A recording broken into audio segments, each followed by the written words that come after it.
সুপ্রিয় শিক্ষার্থীবৃন্দ, আশা করি তোমরা ভালো আছো। আজকে তোমাদের জৈব রসায়নের যে পার্ট নিয়ে আলোচনা করবো সেটি হচ্ছে অ্যালকিন। অ্যালকিনের লেকচার 1-এ তোমাদেরকে স্বাগতম। আজকে আমরা অ্যালকিনের যে বিষয়টি আমরা জানবো সেই বিষয়টি হচ্ছে অ্যালকিনের প্রস্তুতি এবং বিভিন্ন প্রস্তুতি সম্পর্কে জানবো। এছাড়াও যদি সময় থাকে তাহলে ভৌত ধর্ম সম্পর্কে জানবো। তো আমরা প্রথমে আসি অ্যালকেনের সাধারণ সংকেত। অ্যালকেনের সাধারণ সংকেত CnH2n, CnH2n, এবং এখানে কার্যকরী মূলক হিসেবে কার্বন কার্বন এরকম ডাবল বন্ড থাকবে। কার্বন কার্বন কি থাকবে? ডাবল বন্ড থাকবে। তো অ্যালকেনের ক্ষেত্রে দেখা যাচ্ছে কার্বন কার্বন ডাবল বন্ডের দূরত্ব হচ্ছে 133.3 পিকোমিটার, আর বন্ধন কোণ হচ্ছে 121.3 ডিগ্রি। আর এছাড়া হচ্ছে কার্বন হাইড্রোজেনের বন্ধন যেটা বন্ধন দূরত্ব সেটা হচ্ছে 108.7 পিকোমিটার, এই হচ্ছে দূরত্ব। এছাড়া আমরা যে জিনিসটা জানি অ্যালকেনের ক্ষেত্রে একটি একটি পাই বন্ধন থাকে। কি থাকে? পাই বন্ধন থাকে, তার মানে পাই ইলেকট্রন সমৃদ্ধ ঘটনা আছে, sp2 হাইব্রিডাইজেশন আছে।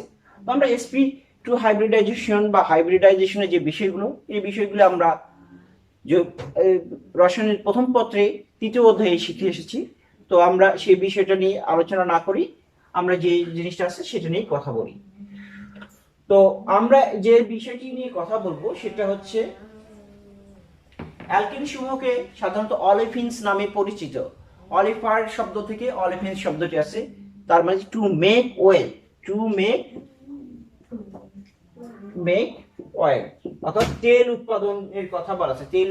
তেল সদৃশ যৌগ উৎপন্ন করার জন্য অ্যালকিন সমূহকে বলা হয় অলিফিনস।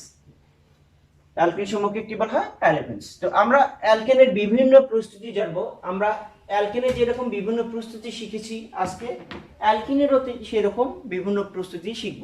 তো অ্যালকেনের বিভিন্ন প্রস্তুতির মধ্যে পরীক্ষাগার প্রস্তুতি, তার মধ্যে সবচেয়ে অন্যতম যে প্রস্তুতি সেটা হচ্ছে অ্যালকোহল থেকে। অ্যালকোহল থেকে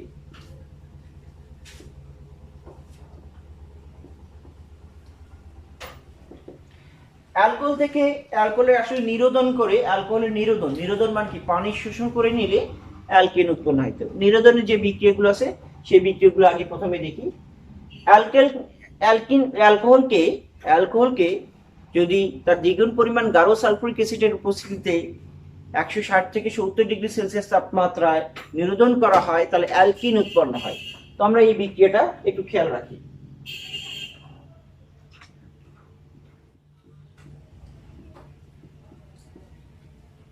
এটা হচ্ছে ইথানল বা ethyl alcohol.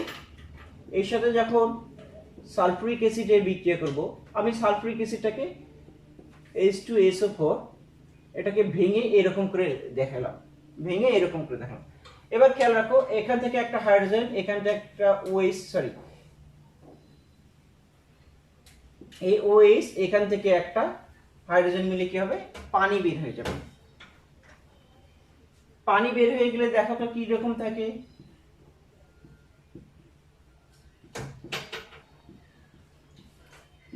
Ethyl hydrogen sulphate উৎপন্ন হয়, আর কি হয়? পানি বের হয়ে যায়। এটা কত ডিগ্রি সেলসিয়াস তাপমাত্রায় পায়? 100 ডিগ্রি সেলসিয়াস তাপমাত্রা। এই ইথাইল হাইড্রোজেন সালফেটকে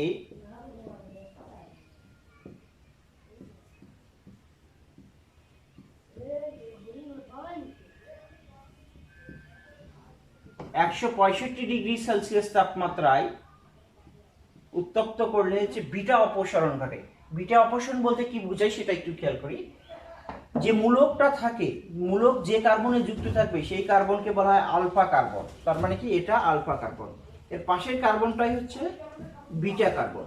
তো বিটা হাইড্রোজেন থেকে, এখান থেকে যখন বিটা কার্বন থেকে একটা হাইড্রোজেন অপসারণ হয়ে যাওয়া মানে বিটা অপসারণ।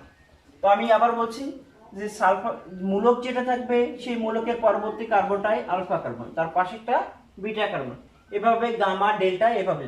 তাহলে এখান থেকে এই অংশটুকু ঠিক তার পাশের কার্বন থেকে একটা হাইড্রোজেন নিয়ে এই অংশটুকু বের হয়ে যাবে। তাহলে কি হচ্ছে? দেখো তো, এখান থেকে একটা হাইড্রোজেন চলে যাচ্ছে, তার মানে কি CH2, এই অংশটুকু চলে যাচ্ছে, থাকতেছে CH2। তাহলে CH2 তার মানে কি? এখানে যেহেতু এরও একটা হাত শর্ট, এরও একটা হাত শর্ট, তার মানে ডাবল বন্ড। আর এই অংশটুকু আসছে H2SO4, তাহলে উৎপন্ন হলো তো ইথিন উৎপন্ন হলো। কি উৎপন্ন হলো? ইথিন। তাহলে আমরা একটু খেয়াল করি, প্রথমে কি করলাম, নিরোধন করলে পানিটা অপসারণ করলাম, পানিটা অপসারণ করে ইথাইল সালফার তৈরি করলাম, হাইড্রোজেন সালফেট, সেটাকে 165 ডিগ্রি সেলসিয়াস তাপমাত্রায় করে সালফারিক অ্যাসিডকে মুক্ত করে দিলাম এবং ইথিন গ্যাস উৎপন্ন হলো। কি উৎপন্ন হলো? ইথিন গ্যাস উৎপন্ন হলো।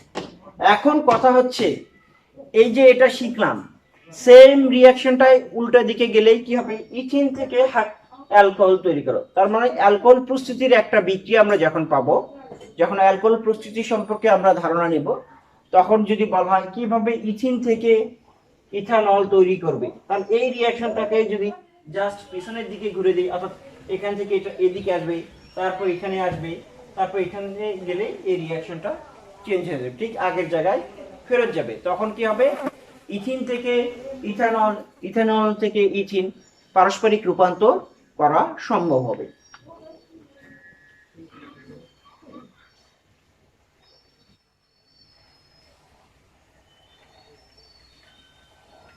এছাড়া আরেকটা জিনিস আছে অ্যালকোহলের নিরোধনে, সেটা হচ্ছে এই ইথাইল অ্যালকোহল, এটাকে যদি অ্যালুমিনিয়াম অক্সাইড বা অ্যালুমিনিয়াম উপস্থিতিতে নিরোধন করা হয়, নিরোধন আমি বলছি নিরোধন মানে কি, পানি শোষণ করে না, তাহলে CH2 প্লাস H2O, এই যে পানি শোষিত হয়ে কি হলো না, অ্যাসিড অ্যালকিন উৎপন্ন হলো। তো আমরা এটা ছাড়া আমরা আরো কিছু বিক্রিয়া দেখবো, সেটা দেখতেছি। এবার হচ্ছে অ্যালকাইল হ্যালাইড থেকে,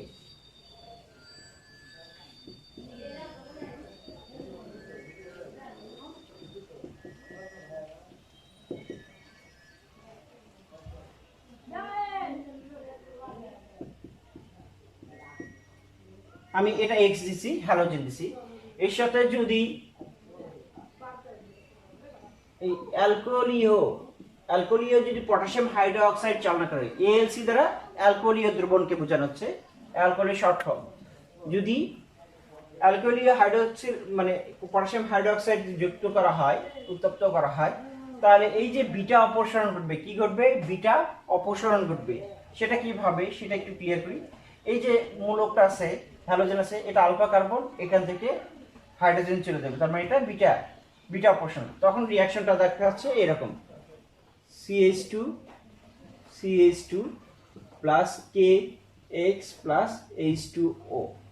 তো এখানে যদি আমি ক্লোরিন দিতাম, তাহলে একটু খেয়াল রাখো, কি আসতো, ক্লোরিন, তাহলে এখানে আসতো কি KCl, এখানে আসতো কি KCl, এই রিয়াকশনটা ঘটতো। এখন কথা হচ্ছে যে স্যার এখানে যদি আমি না দিই, তাহলে কোথা থেকে হাইড্রোজেন চলে যাবে, আমি আবার বলছি বিটা অপসারণ করবে, তার মানে কি আলফা কার্বন তার পাশেরটা থেকেই যাবে, তাহলে তার পাশেরটা থেকেই যাবে, পাশেরটা থেকেই যাবে। একটু খেয়াল রাখো যে এখানে অ্যালকোহলীয় দ্রবণ ব্যবহার করা হচ্ছে, কিন্তু যদি এই অ্যালকোহলীয় দ্রবণ ব্যবহার না করে জলীয় দ্রবণ AQ মানে কি অ্যাকুয়াস সলিউশন, জলীয় দ্রবণ ব্যবহার করা হতো, তখন রিয়াকশনটা কি ঘটতো,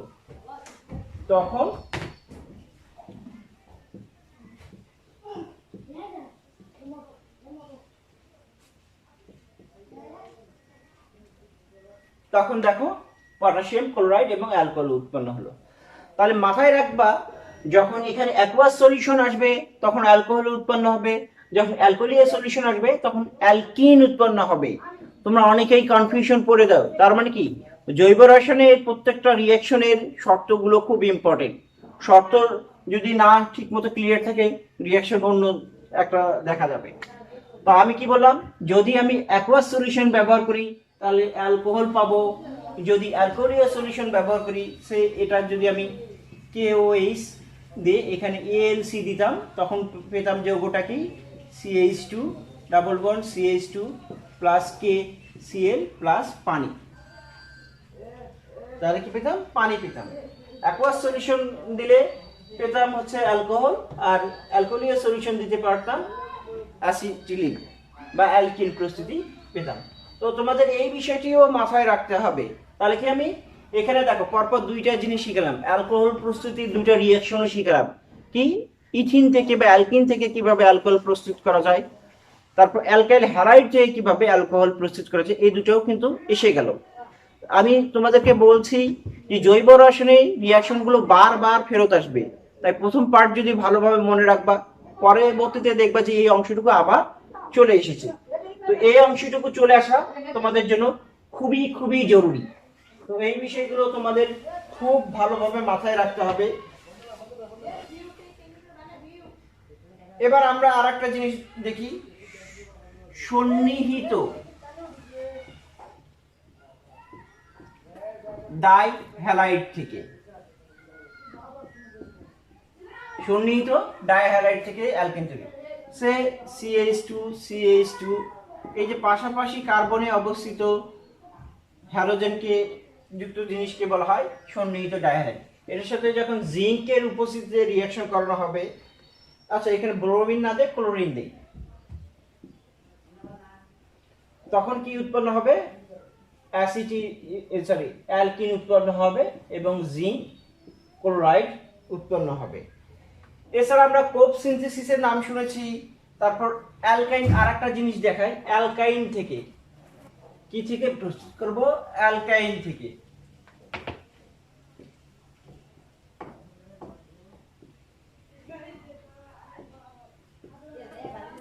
অ্যালকাইন থেকে কি, অ্যালকাইন মানে কি, কার্বন কার্বন ট্রিপল বন্ড, এটার সাথে হাইড্রোজেনেশন বিক্রিয়া করা হবে, কিন্তু কন্ট্রোল হাইড্রোজেনেশন বিক্রিয়া। যেরকম অ্যালকাইন থেকে কিন্তু আমরা অ্যালকেন প্রস্তুতও দেখেছিলাম, তখন কি করেছিলাম, নিকেল প্রভাবকের উপস্থিতিতে 200 ডিগ্রি সেলসিয়াস তাপমাত্রায় 2 মোল হাইড্রোজেন ব্যবহার করেছিলাম। কিন্তু এখানে 2 মোলের পরিবর্তে 1 মোল ব্যবহার করব এবং লিন্ডার প্রভাবক ইউজ করব, অথবা এই যে পিডি মানে প্যালাডিয়াম এবং বেরিয়াম সালফেট এর উপস্থিতিতে যখন বিক্রিয়া করব, তখন অ্যালকিন উৎপন্ন হবে। কি উৎপন্ন হবে, অ্যালকিন উৎপন্ন হবে। তাহলে কি বললাম যে অ্যালকাইন থেকেও পাচ্ছি, তাহলে আমাদের দেখো অ্যালকেন থেকে পাচ্ছি, অ্যালকেন থেকে কিভাবে পাচ্ছি, অ্যালকেনের রাসায়নিক ধর্ম দেখাইছিলাম, ওখানে কি বললাম যে ক্র্যাকিং রিঅ্যাকশন বা তাপীয় বিয়োজনের মাধ্যমে অ্যালকিন প্রস্তুতি করা যায়। তো ওটা আমরা এই শিখেছি। এবার কি দেখলাম, তাহলে কি কি প্রস্তুতি দিলাম, অ্যালকোহল থেকে দেখালাম অ্যালকোহলের নিরোধন, তারপর হচ্ছে সন্নিহিত ডাইহ্যালাইড থেকে দেখালাম, অ্যালকাইল হ্যালাইড থেকে দেখালাম, অ্যালকাইন থেকে দেখালাম। এবার আমরা কোপ সিনথেসিস থেকেও দেখাতে পারি, কোপের রিঅ্যাকশন থেকেও দেখাতে পারি। আমরা কোপ সিনথেসিস থেকে যেরকম অ্যালকিন দেখিয়েছিলাম, এবার অ্যালকাইনও দেখাবো। সেটা কি,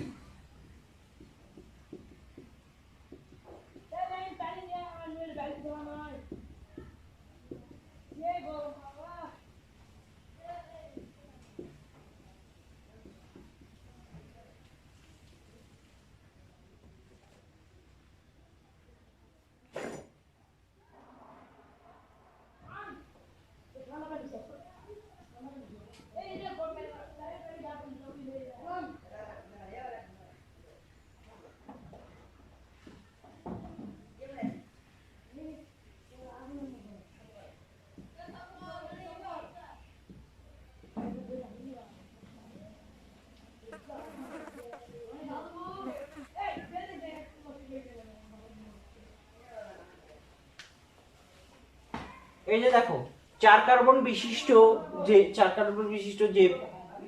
অ্যাসিড আছে, এটাকে বলবো আমরা সোডিয়াম সাকসিনেট। আমি লিখে নিচ্ছি, সোডিয়াম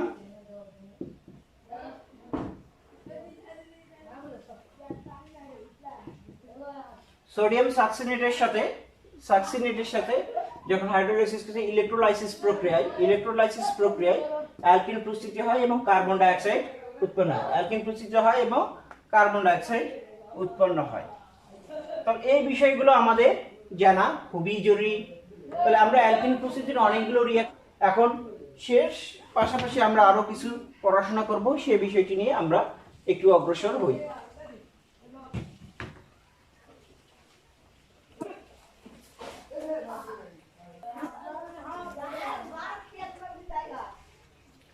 এবার আমরা যে বিষয়টি আসবো, অ্যালকিনের ভৌত ধর্ম।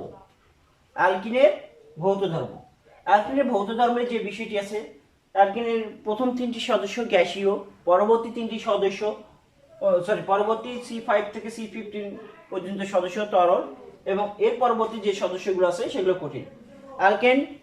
অ্যালকিন সমূহ পানিতে অদ্রবণীয়, যেহেতু জৈব যৌগ বলছিলাম, কিন্তু সব এবং পাশাপাশি এদের যেহেতু কার্বন ভৌত ধর্ম চেঞ্জ আছে, গ্যাসীয় থেকে তরল, তরল থেকে কঠিন, তার মানে কি এদের গলনাঙ্ক এবং স্ফুটনাঙ্ক কার্বন সংখ্যা বৃদ্ধির সাথে সাথে বৃদ্ধি পাবে। কার্বন সংখ্যা বৃদ্ধির সাথে সাথে গলনাঙ্ক এবং স্ফুটনাঙ্ক বৃদ্ধি পাবে। তো আমরা আজকে অ্যালকেনের ভৌত ধর্ম পর্যন্তই শিখে রাখি, এরপর নেক্সট দিনে ইনশাআল্লাহ অ্যালকেনের ভৌত ধর্ম, অ্যালকেনের রাসায়নিক ধর্ম এবং অ্যালকেনের ব্যবহার সম্পর্কে আলোচনা করব। ততক্ষণ পর্যন্ত ভালো থাকো। আল্লাহ হাফেজ।